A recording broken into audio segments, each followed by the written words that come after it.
light in here. I wonder what that was. Dad, you were going to tell us some stuff. Well, you know, anything in particular you'd like to hear, any old stories that I have told in the past? Boliver Shagnasty. Well, that was a very good one. Richard was maybe just a few weeks old, month maybe or something like that. Scott and Nicole were here. We were coming back home from an evening at the Cooper's house. And as we were driving along, we started talking about silly names for people and so forth. So it just struck me, they were calling each other Scott and Nicole. They were probably 11, 12 years old. Holland was 2 maybe. Anyway, so I just hit me, so I called Richard a name. Richard Donald Abercrombie Boliver Shagnasty.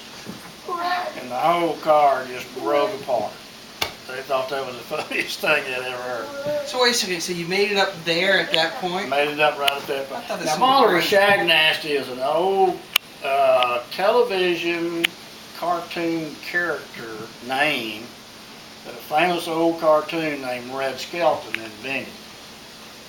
He had 2 old names. One was Abraham Abranowitz and the other one was Boliver Shagnasty. So that's where I had picked it up. But none of you guys had ever heard of Boliver Shagnasty,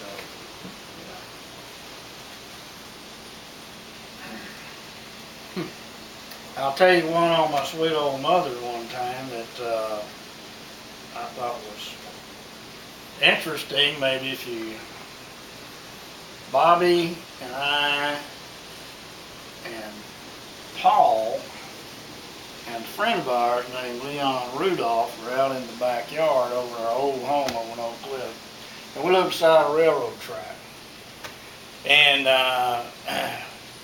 this old super cheap Santa Fe come running through there, and there was, of course, there was a crossing at the street there. And he had to lay down on his big old air horn, bark, bark, bark, you know, and it was irritating. So Bobby and Leon and I was probably 19 years old, Bobby was 18, Leon was 19, my age, and we were playing basketball on a little makeshift court thing out there. So this guy just, you know, and I turned around and picked up a rock laying in the yard, on the yard there, and turned and you just didn't even look. I just threw it at the train. And it hit the cab window right above the engineer's head. And it shattered and went all through the cab of the engine.